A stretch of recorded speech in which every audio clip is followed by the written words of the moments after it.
آج غور کریں ہم کیسے زندگی جی رہے ہیں، غور تو کریں۔ باتوں باتوں میں ہم لوگ کیا کہہ دیتے ہیں کہ یار ہم تو سچے ہیں، ہم کڑوا بولتے ہیں، لوگوں کو تکلیف ہو، کسی کا دل ٹوٹے، کسی کو پریشانی ہو،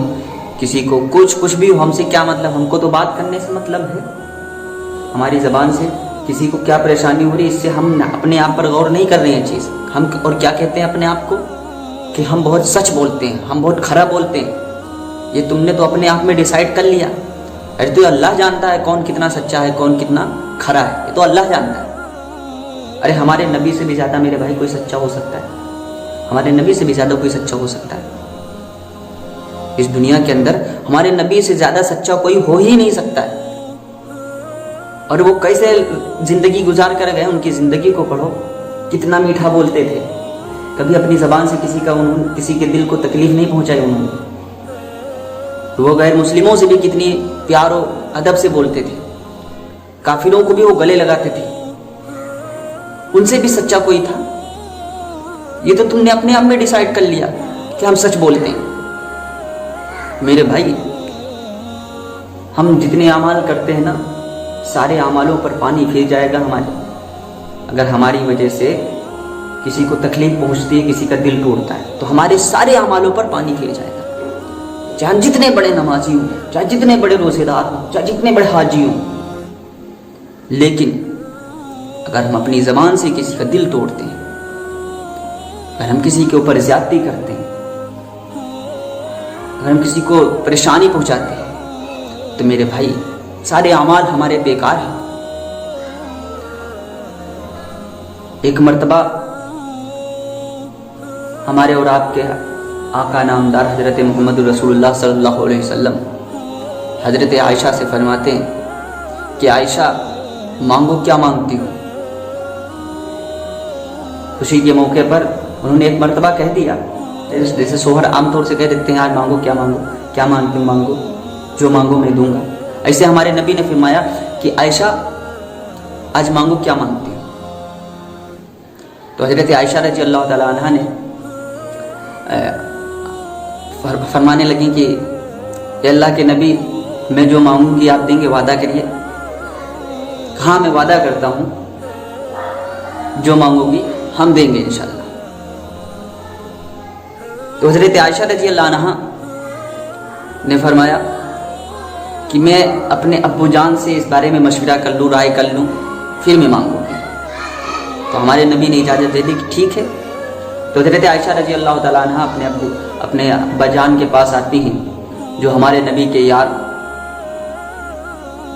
جو سب سے پہلے اسلام لانے والے حضرت ابو بکر صدیق رضی اللہ تعالیٰ عنہ، ان کے پاس آتی ہیں اور پوری بات یہ رکھتی ہیں کہ اللہ کے نبی نے کہا ہے کہ جو مانگو میں دوں گا۔ اے ابو جان میں ان سے کیا مانگ لوں، مجھے کچھ سمجھ میں نہیں آ رہا، بتائیے رائے دیں میں کیا مانگ لوں۔ تو قربان جاؤں ایسے باپ پر بھی کہ مانگا تو کیا مانگا، انہوں نے علم کو مانگا۔ کیا مانگا کہ ان سے میری بیٹی صرف اتنا مانگ لو جا کر کہ جب آپ معراج پر گئے تھے تو آپ کے اور اللہ کے بیچ میں درمیان میں کچھ راز کی باتیں ہوئی تھی، تو ان راز کی باتوں میں سے کوئی ایک راز کی بات بتا دیں۔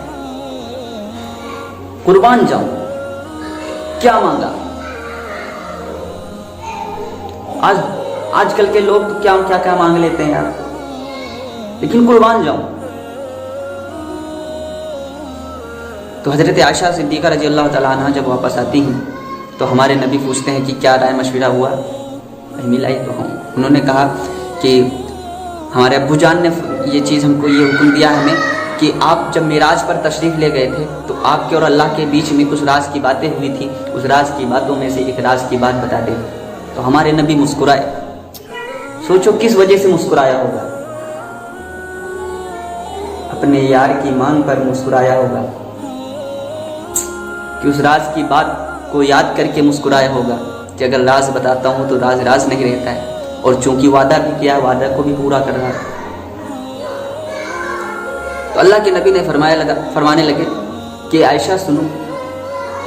جب میں معراج پر گیا تھا تو میرے اور اللہ کے درمیان میں بیچ میں بہت ساری راز کی باتیں ہوئی تھی، تو اس میں سے ایک راز کی بات یہ ہے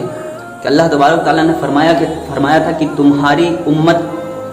کا کوئی بھی شخص کسی ٹوٹے ہوئے دل کو اگر جوڑ دے گا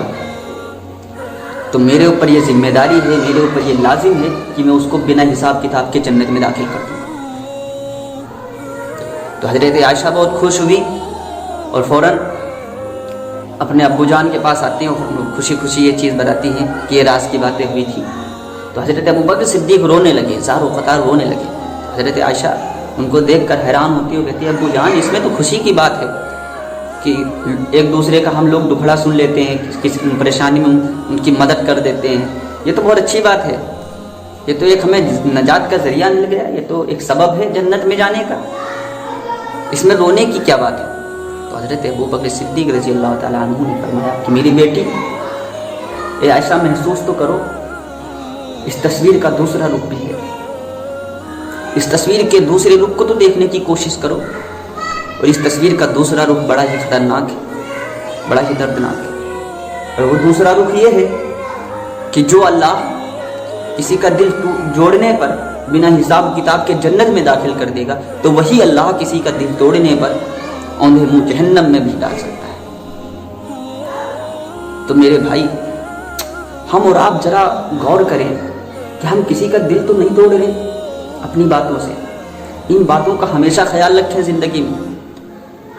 کہ ہم سچ بولیں، اس کا مطلب یہ نہیں کہ آپ جھوٹ بول بول کے کسی کا دل جوڑنا شروع کر دیں، نہیں، ہم سچ بولیں لیکن سچ بولنے کے انداز سے فوراً اگر ہم سے کوئی معافی مانگنے آتا ہے تو معافی مانگنے میں ہم دیر نہ کریں، یا ہم نے کسی کے اوپر زیادتی کی اور ہمیں احساس ہو گیا تو معافی مانگنے میں ہم اس سے دیر نہ کریں۔ یہ سب چیزیں اپنی زندگی میں لائیں میرے بھائی، امت بہت ٹوٹ چکی ہے، ہماری قوم تو پہلے ہی بکھر چکی ہے، قوم کو جوڑنے کی ضرورت ہے۔ یہ نفرتیں دل میں رکھ کر، یہ بغض دل میں رکھ کر ہم جنت میں نہیں جا سکتے، اور ہر ایک مسلمان کی خواہش ہے وہ جنت میں جانا چاہتا ہے۔ تو میرے بھائی اگر ہم اس خواہش کو پورا کرنا چاہتے ہیں تو ان باتوں پر ضرور عمل کریں، اس چیز کا ضرور خیال رکھیں کہ ہم کسی سے وعدہ خلافی نہ کریں، کسی کا دل نہ توڑیں، لوگوں کی مدد کیا کریں، کسی ٹوٹے ہوئے دلوں کو ہم جوڑ دیں۔ یہ اسلام کا سب سے بہتر عمل ہے، اسلام کا سب سے بہتر عمل یہی ہے۔ ہمارے نبی نے فرمایا کہ ہم دنیا میں اسی لیے بھیجے گئے ہیں کہ تاکہ حسن اخلاق کو ہم بتا سکیں، لوگوں کو حسن اخلاق کو پھیلا سکیں۔ ہمارے نبی اخلاق کا پورا گلدستہ بن کر آئے تھے اس دنیا کے اندر، آج اس کی امت کا بیہیویئر کیسا ہے دیکھیں ہم اپنا اخلاق خود۔ میرے بھائی بہت افسوس ہوتا ہے، تو ان چیزوں کا خیال رکھیں، اللہ ہم سب کو ان تمام باتوں پر عمل کرنے والا بنا دے۔ اور اگر یہ باتیں سمجھ میں آپ کے آئی ہیں تو صدقہ جاریہ کی نیت سے، آپ بھی ثواب کے ذریعے سے، ثواب کی نیت سے اس کو دوسروں تک ضرور شیئر کریے گا تاکہ اس سے دوسرے لوگ بھی فائدہ اٹھا سکے۔ اور میرے بھائیوں، قوم کی خدمت کے لیے اپنا ہر ایک قدم اٹھاؤ، قوم کی خدمت کے لیے تمہاری ہر ایک سوچ ہونی چاہیے، تمہارا ایک ایک پل قوم کی خدمت کے لیے گزرنا چاہیے۔ یہ چیز میں بارہا بتاتا رہتا ہوں ہر ایک ویڈیو میں کہ قوم کی خدمت کے لیے تم جو بھی کر پاؤ کر سکو، جو تم سے ممکن ہو کرو، قوم کی خدمت میں کبھی پیچھے نہ ہو۔ جو شخص قوم کی خدمت کرے گا اللہ تبارک تعالیٰ اس کو میدان حشر میں تاج پہنائے گا۔ تو قوم کی خدمت کے لیے میرا ایک ایک خون کا قطرہ ٹپک جائے، میرے جسم میں خون کا ایک قطرہ بھی باقی نہ رہے، میں قوم کی خدمت کرتا رہوں گا، یہ ہمارا مقصد ہو جائے، یہ ہماری سوچ ہو جائے۔ اللہ تبارک تعالیٰ ہم سب کو ان تمام باتوں پر عمل کرنے والا بنا دے اور قوم کی خدمت کرنے کا جذبہ ہم لوگوں کے اندر عطا فرما دے۔ پھر ملیں گے انشاءاللہ اگلے ویڈیو میں، تب تک دیجیے اجازت، اللہ حافظ۔